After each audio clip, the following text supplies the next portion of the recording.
Se você já pensou em investir em startups ou quer entender melhor como funciona o investimento anjo, este episódio é para você. Hoje, vamos explorar o papel dos investidores anjo no crescimento das startups, os desafios e oportunidades da internacionalização e como Portugal se tornou um ponto estratégico nesse ecossistema. Nosso convidado é o Maurício Calcopietro, gestor da Core Angels Atlantic, um fundo luso-brasileiro que investe em startups brasileiras com potencial de expansão para a Europa. Olá, seja bem-vindo a mais um episódio do DGT Now.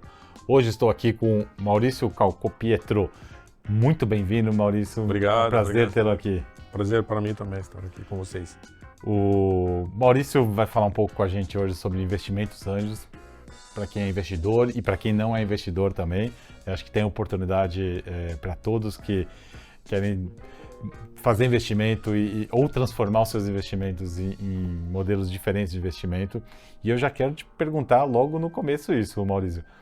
O que é o investimento anjo, né? Qual é o conceito básico de investimento anjo? Sim, então, investimento anjo normalmente envolve pessoa física, né? Pode envolver também pessoa jurídica, mas normalmente é mais pessoa física que investe dinheiro, né, capital, mas o objetivo não é só o retorno financeiro, mas também é participar do crescimento da startup. Ajudar os empreendedores da startup a abrir portas, dar mentoria, porque normalmente o investidor já tem experiência no mundo corporativo, no mundo de empreendedorismo, então é muito útil a intervenção, a participação dele. Então isso obviamente ajuda a startup a crescer e obviamente a ter o retorno financeiro, mas vamos dizer, não é o principal objetivo o retorno financeiro. O investidor anjo faz isso pelo fato de ter um propósito, ajudar e, obviamente, aprender, né, também. Então, esse é um movimento que já nasceu há um tempo, né, nasceu nos Estados Unidos, é já conhecido no mundo inteiro.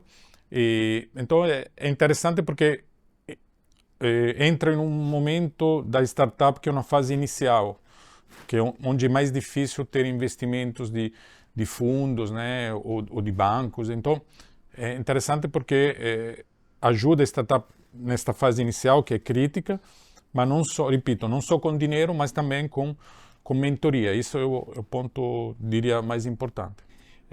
Às vezes o empreendedor ele tem uma ideia muito boa, mas só a ideia não adianta nada, né? E é isso, ele precisa do dinheiro, claro, para começar alguma coisa, mas eu acho que o mais importante é a experiência que um investidor anjo pode trazer para ele, inclusive para aprimorar a ideia, para que isso se torne realidade e depois que leve para o mercado. Sem dúvida, porque muito de nós temos boas ideias. O importante é a execução, né?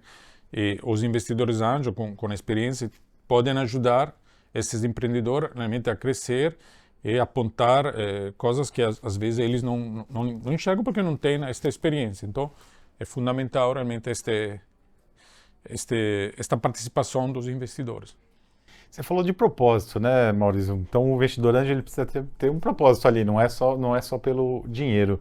E aí eu te pergunto, na Core Angels Atlantic, que é onde você é o gestor, qual que é o propósito da Core Angels Atlantic? Então, a Core Angels Atlantic foi o primeiro fundo da marca Core Angels International, que hoje tem 12 fundos, né?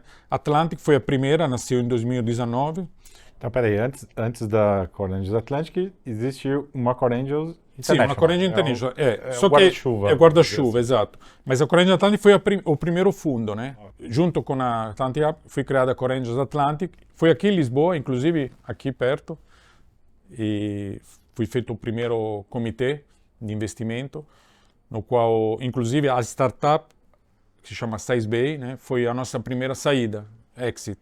Ou seja, foi comprada por uma empresa maior. Foi a primeira investida também? Foi a primeira investida. Foi a primeira investida.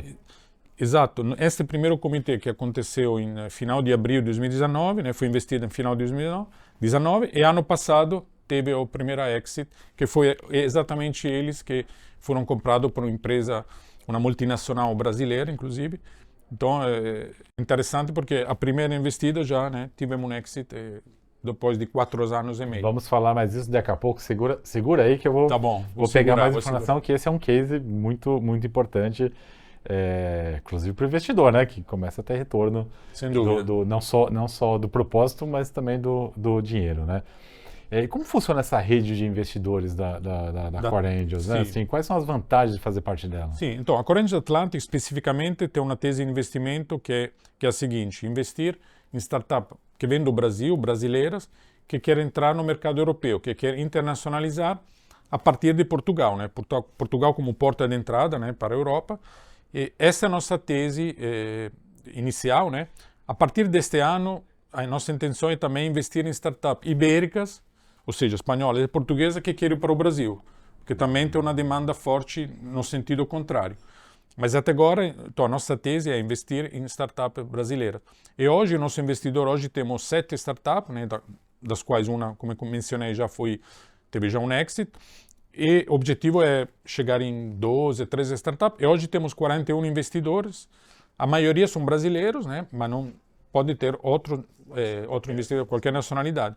Hoje são mais brasileiros, porque obviamente, como são startups brasileiros, o interesse maior é de brasileiros. São brasileiros que moram no Brasil ou que moram fora do Brasil, na Europa, em Portugal, nos Estados Unidos. Então, é um fundo internacional. A Core Angel, como um todo, tem mais 11 fundos espalhados, sobretudo na Europa, né? Tem 2 em Portugal, 2 na Espanha, 1 na Itália. Então, é uma marca global de investimento anjo profissionalizado. O que significa isso? É investimento anjo, né, com propósito, como eu comentei, só que organizado de uma forma mais profissionalizada, no sentido que tem líderes que são part-time, full-time gestores desses fundos. Então, eles fazem um acompanhamento mais dedicado. Então, que normalmente acontece mais no fundo de venture capital, mais assim, tipo série A, série B. Então, por isso que eu falo que o modelo Core Angels é um modelo híbrido entre anjo e VC, é venture capital. Tem o propósito do anjo, mas uma organização parecida ao venture capital. Então, é um modelo híbrido, acho muito interessante, porque pega os melhores dos dois mundos, vamos dizer assim. Interessante que você falou, Maurício, de Portugal ser a porta de entrada. Foi o que eu ouvi, eu morei no Brasil toda a minha vida e pouco tempo, há alguns meses eu estou morando aqui em Portugal, e toda a minha vida lá no Brasil eu ouvi que Portugal é a porta de entrada para a Europa. E agora aqui eu estou ouvindo de mais de uma pessoa, de várias pessoas, de que Portugal pode ser a porta de entrada para o Brasil também, né? Então é interessante enxergar Portugal ali como esse meio de caminho de uma via de mão dupla, né? Sem dúvida, Portugal, assim, é um país, um mercado pequeno, né? Assim, relativamente pequeno, tem um pouco mais de 10 milhões de habitantes, mas é muito interessante ainda mais para uma startup que vem fora da Europa, né? Assim, brasileira ainda mais, porque, né, pela cultura, pelas similitudes, né, que tem. E Portugal é interessante como realmente para uma fase early stage, ou seja, uma fase inicial da startup, para crescer, ter um ecossistema propício, né, para isso. E depois, daqui, né, a expansão para outros países, para um mercado que é europeu, que é mais de 500 milhões de habitantes. Então, é muito interessante. É claro que a Europa é diferente, né? Portugal é diferente da Alemanha, da França. Mas, para começar, eu diria que é propício. É um ecossistema interessante, tem também apoio, vários apoios, né? Seja públicos, seja privados, tem aceleradoras. Repito, sobretudo para uma fase inicial da startup, é interessante começar aqui. Os custos também não são tão altos como em outros países europeus, então isso também ajuda. Agora, Maurício, vamos ajudar os investidores que não são investidores anjo, investem em outros ativos. O que ele precisa saber antes de começar a investir, a ser um investidor anjo? Então, normalmente, assim, por exemplo, não importa a experiência de ser investidor anjo. O importante é ter a vontade de participar, né? De aprender de um lado e também de ajudar, né? De fazer de maneira que essa startup cresça, né? Cresçam. Então, basicamente, é só disponibilizar a própria experiência. Então, um investidor que quer ter o propósito de querer ajudar o empreendedorismo, né?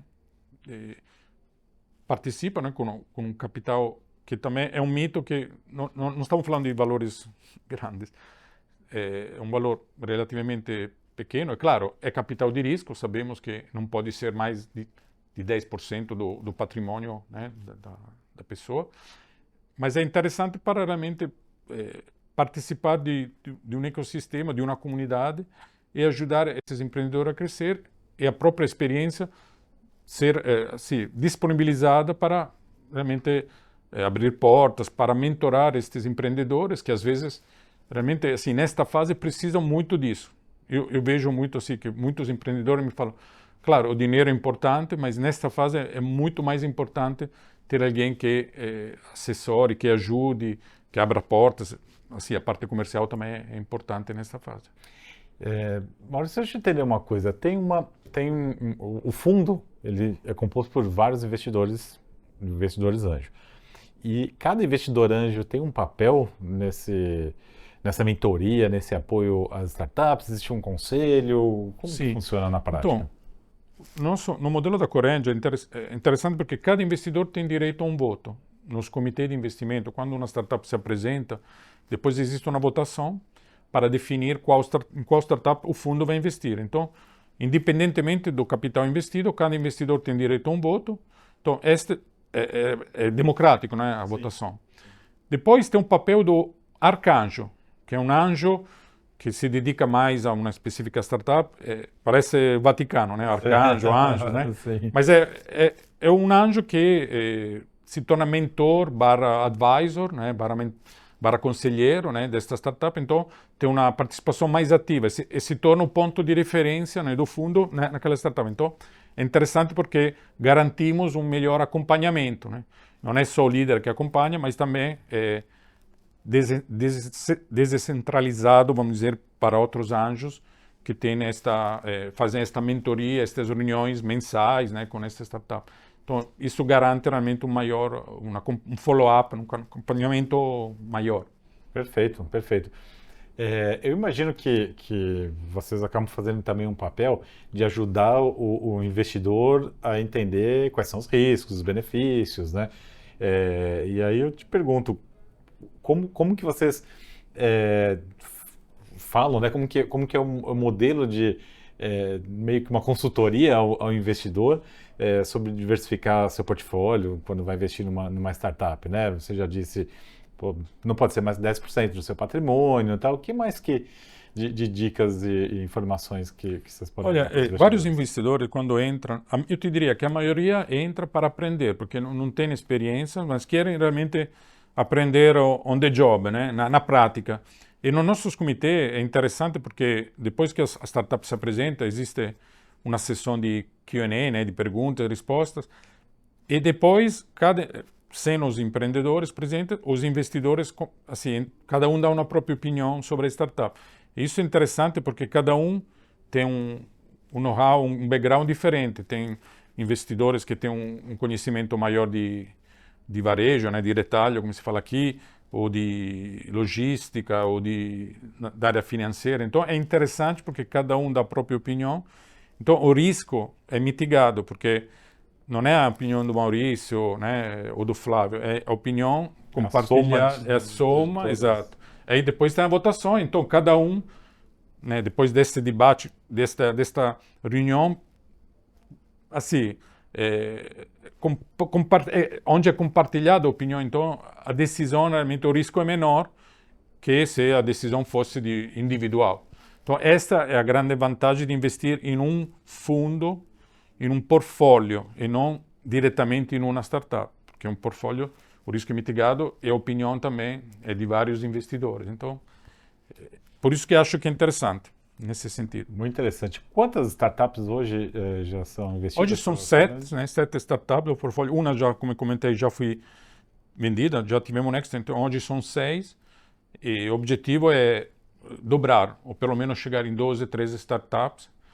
E além disso, também fazer follow-on, ou seja, reinvestir em algumas das startups no nosso portfólio, né? Acompanhar eventualmente outras rodadas de investimento.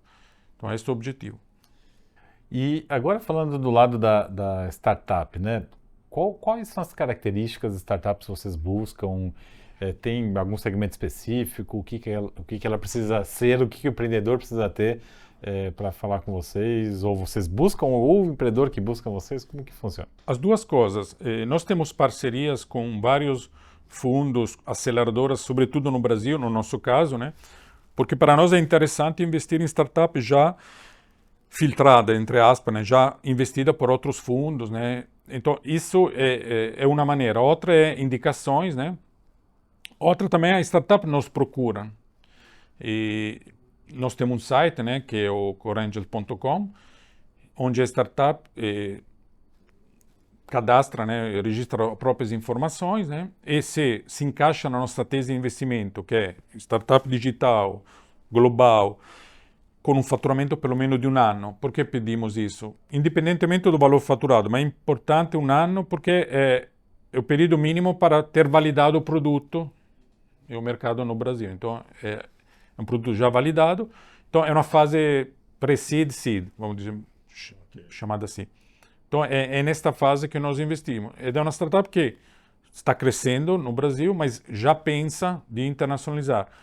E muitas vezes as startups brasileiras esperam muito tempo antes de internacionalizar. E às vezes perdem o tempo, né? Porque, claro, o Brasil é enorme. Mas é importante já colocar um pé na Europa ou nos Estados Unidos em uma fase não tão avançada, para não perder o time to market. Isso é muito interessante, Maurício. Eu fiz uma missão empresarial para Israel, Tel Aviv, Jerusalém, mais em Tel Aviv, uma semana. E nós visitamos startups que, enfim, unicórnios de grandes, que hoje são grandes empresas e foram startups. E conversamos com os empreendedores, com os CEOs dessas empresas. E é muito interessante esse mindset. Lá em Israel, eles já criam empresas, criam startups pensando no mercado global, né? E foi uma das perguntas de um dos empresários que estava no grupo. Como que funciona isso, né? Por que eles já pensam global? Porque para nós, brasileiros, é diferente isso. Nós pensamos em expandir no Brasil. O Brasil é grande, para que eu vou para fora, né? Tem um pouco dessa cabeça. E o mercado tem muito a ver com isso, né? Então, o Israel é um mercado pequeno, está em guerra com os vizinhos, quase sempre. E é um ambiente que se ele não competir com empresas dos Estados Unidos, ou da China, ou de outro lugar, ele não vai sair daquele mundo, né? No Brasil, vocês tentam levar esse mindset para as empresas, assim, que existe um mundo, o Brasil é grande, mas existe um mundo fora do Brasil também. É exatamente isso. O fato de ser um mercado grande é bom, porque, claro, é um mercado interno grande, tudo, continental, mas, de um lado, não é bom porque deixa, entre aspas, na zona de conforto, porque a questão de internacionalizar não está no DNA, né? Não está, ao contrário, como você falou, de uma startup de Israel ou de Portugal mesmo, que aqui já nasce global, porque sabe que o mercado interno é tão pequeno que não tem como, tem que expandir, tem que globalizar. Então, e no Brasil, isso ainda mais no passado. Agora é uma tendência assim, vamos dizer, os empreendedores entendem que é importante também globalizar, até porque tem cases de sucesso e tudo, e de pensar isso já numa fase inicial, e não esperar, né, depois de uma série A, série B, que às vezes é tarde demais, né? Então é importante pensar isso com antecedência, né? Já em paralelo, né? A prioridade vai continuar sendo o Brasil, mas em paralelo, por que não começar uma operação na Europa ou nos Estados Unidos? Em paralelo. Aí você, né, valida o produto em outro mercado. Então, inclusive, a valuation da startup fazendo este movimento já aumenta. Só de fazer o movimento. Só de fazer, automaticamente já dá um pulo. Então, por que não fazer isso? Por que esperar muito tempo? Faça isso numa fase já, a fase ainda inicial. Assim, claro, tem que validar o produto, o mercado no Brasil, mas depois já pensa. E como a startup se prepara? Como os empreendedores se preparam, né? Porque é uma mudança cultural, uma mudança de língua. Não é porque vem para Portugal que vai chegar aqui e falar português. Se você quer ser global, você tem que mudar a sua língua. Com certeza. Né? Exatamente por isso que nós entramos exatamente nesta, como eu te comentei, não é só com dinheiro, mas nós, nesta fase, ajudamos com a nossa rede, né? Porque realmente entendemos que é um soft landing, né? Para começar aqui, é importante já ter um apoio local. E de isso, né? Com nossos parceiros, com nossa rede, nós ajudamos exatamente para a startup começar aqui, não começar do zero, né? Já ter algum apoio mínimo para depois expandir. É importante ter uma estrutura local. Então, não é assim, chegar aqui e... Sim, é importante ter pessoas com conhecimento, né, com networking local para expandir. E depois sabemos que a Europa é um continente, então os países são muito diferentes. Então, Portugal é muito diferente da Alemanha, é muito diferente da França. Então, é importante depois ter conexões e uma estrutura em outros países, não só, obviamente, em Portugal. Portugal é só para começar, né? E depois daqui, expandir. Eu vou fazer uma pergunta, até está fora do nosso roteiro, não sei se é do seu conhecimento. Nós temos aqui em Portugal, eu tenho visto pelo menos, muito acesso a créditos europeus, né, do fundo europeus, para vários tipos de empresa, inclusive para startups, né? Isso a Core Angels Atlantic ajuda a ir atrás e buscar? Faz parte do trabalho de vocês também? Ou é uma outra fase? Nós temos parceiros, né, que podem fazer isso. Ajuda, com certeza. Não escondo que tem uma burocracia envolvida. Uhum. Então não é uma coisa tão banal, mas é uma oportunidade, sim. É claro que eu sempre falo que o melhor investimento é o cliente. Ter clientes, né? Mas sim, com certeza aqui tem a oportunidade de ter estes fundos, né, europeus, né? E tem esta possibilidade, sem dúvida. E nós podemos apoiar, né, não diretamente, mas via parceria, para alcançar estes fundos. Nós, inclusive, o Banco Português do Fomento,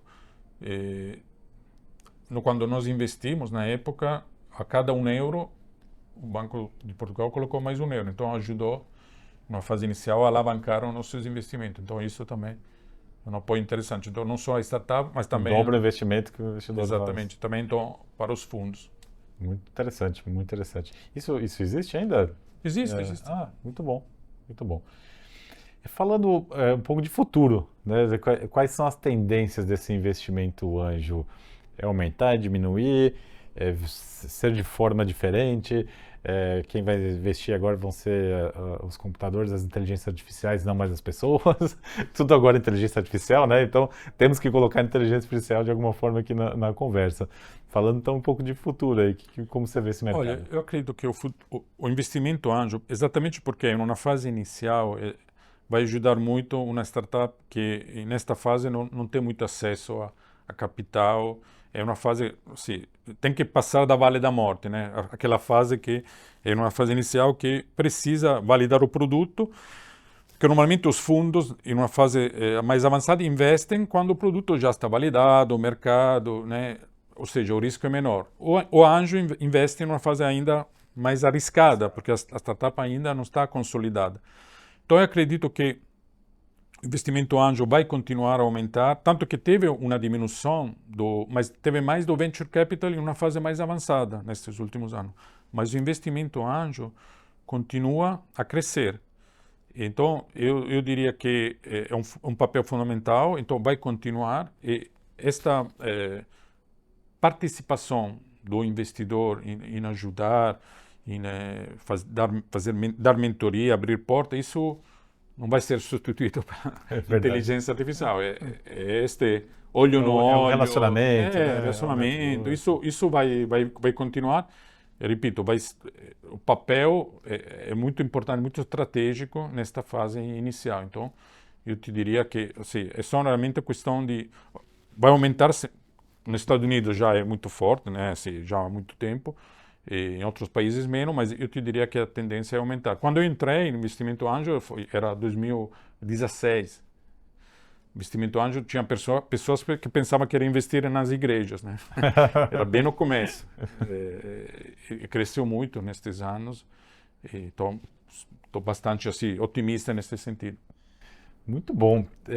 Falando então de relacionamento e networking, como o investimento anjo não vai, você acredita que não vai terminar? Eu também acho que não. Os eventos presenciais eu acredito que não, né? Nós passamos aí pela pandemia com 2 anos sem evento presencial e aí sim, para quem organiza evento deu um pouco de medo de virar tudo online, mas não, as pessoas são sociais, elas querem se encontrar, ir tomar o cafezinho, e tomar o negócio junto e se encontrar mesmo para trocar essa experiência diferente de uma experiência online, né? Claro que a tecnologia ajuda, né? Você está com uma pessoa na China, você não vai conseguir fazer uma reunião de 1 hora, vai até a China para fazer uma reunião de 1 hora. Então, o online sempre vai ajudar, as tecnologias, a inteligência artificial está cada vez ajudando mais as empresas, as pessoas, mas o presencial não é substituído. E eu queria te perguntar qual a importância que você acha que tem um evento presencial nesse mundo de investimentos, startups, empreendedores, inovação? Olha, eu faço um exemplo. O Web Summit, né, aqui em Portugal, quando eu cheguei em Portugal em 2018, mas tudo nasceu numa visita de um Web Summit em 2017.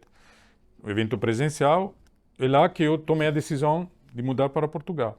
Só para te dar uma ideia, é tão importante, né, este one-to-one, conhecer novas startups, novos empreendedores, novos assim, o relacionamento, o networking, no presencial é fundamental. Inclusive, muita gente participa do Web Summit por esta parte de networking. Claro, as palestras, é importante, mas muitas vezes o mais importante é exatamente estes encontros presenciais. Eu conheço muita gente que não assiste nenhuma palestra, vai para encontrar as pessoas Sim, mesmo, tanto marca que reuniões. durante a pandemia o Web Summit teve uma versão online, mas com certeza não foi a mesma coisa. Nós acreditamos muito neste tipo de evento, então isso com certeza, mesmo com a inteligência artificial, assim, comunicação sempre mais virtual, mas sim, eventos presenciais sempre vai existir e vão ser sempre bom participar, sem dúvida. Temos pouco tempo, mas eu guardei um pouco de tempo para falarmos do case da SX, da SizeBay, que foi inclusive um case no DGT no passado. Foi depois que recebeu investimento, eles viraram patrocinadores do nosso evento e participaram no palco com conteúdo, tiveram um stand e fizeram relacionamento. Espero ter ajudado com que eles tenham feito negócios dentro do evento. Mas se você puder contar assim, um pouco desse case mesmo, né? Resumidamente, claro, porque foram vários anos, né? Mas de onde começou, né? Quando começou, como começou e como que foi depois da saída. Interessante, porque eu conheci o Marcelo, né, que é um dos founders, aqui em Portugal, foi no Web Summit 2018 e conheci eles, né, participaram do primeiro comitê, né, da CoreAngels Atlântico. E eles estavam bem no começo, né? Eles já faturavam no Brasil, né? É uma startup de Joinville, né? É um provador virtual para diminuir o número de devoluções na compra de roupa e calçados via e-commerce. Então, tem uma inteligência artificial, né, que ajuda. Isso é importante, sobretudo cresceu durante a pandemia, né? Porque o e-commerce cresceu muito neste período.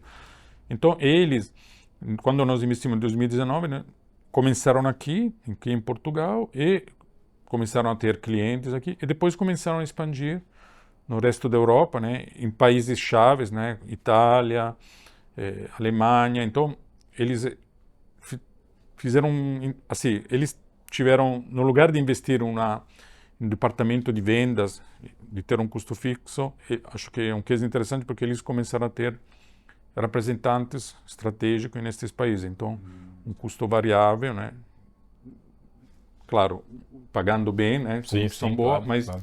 Nos países-chave, pessoas-chave também, distribuidor com...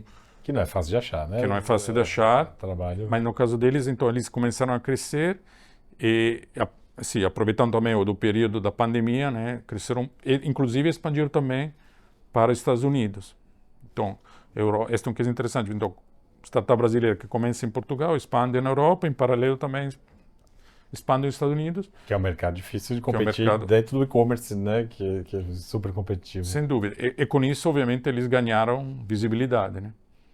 E foi assim que foram contatados e depois foram comprados. Então, é um case interessante e um dos founders mudou para cá, né? Então, isso é interessante, sim, porque pode acontecer isso ou pode ser contratado um country manager local. Então, mas é importante, obviamente, ter alguém aqui, ter alguém aqui fisicamente.